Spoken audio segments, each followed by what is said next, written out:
2024-এর 16 জুলাই ছাত্র জনতার আন্দোলনে উত্তাল রংপুর। সেদিন পুলিশের গুলিতে নিহত হন রোকেয়া বিশ্ববিদ্যালয়ের শিক্ষার্থী আবু সাঈদ। জুলাই গণঅভ্যুত্থানের প্রথম শহীদ তিনি।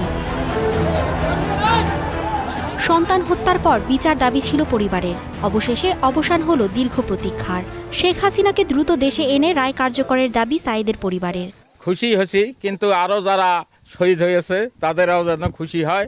শহীদ পরিবারগুলোর মনের ভিতরে কিছুটা হলেও অবসান হলো। এটা শুধু রায় ঘোষণা করলেই হবে না, হাসিনাকে বাংলার মাটিতে এনে এই রায় কার্যকর করতে হবে। আমার ছেলেকে আমেরিকার আর পাবালই আর ঘুরি পাবালই কার্যকারী জানি হয়।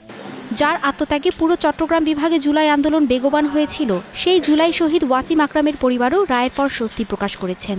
ফাঁসির রায় হয়েছে, এটা মনকে একটু সান্ত্বনা দিতে পারতেছি আর কি, যে আমার ছেলেকে যারা এভাবে অন্যায়ভাবে, আমার ছেলে তো অন্যায় কিছু করে নাই। আমরা আরও সন্তুষ্ট হব যদি এটা দ্রুত কার্যকর হয়।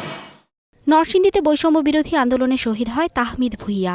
শেখ হাসিনার মৃত্যুদণ্ডের রায়ে স্বস্তি জানিয়েছে তার পরিবার।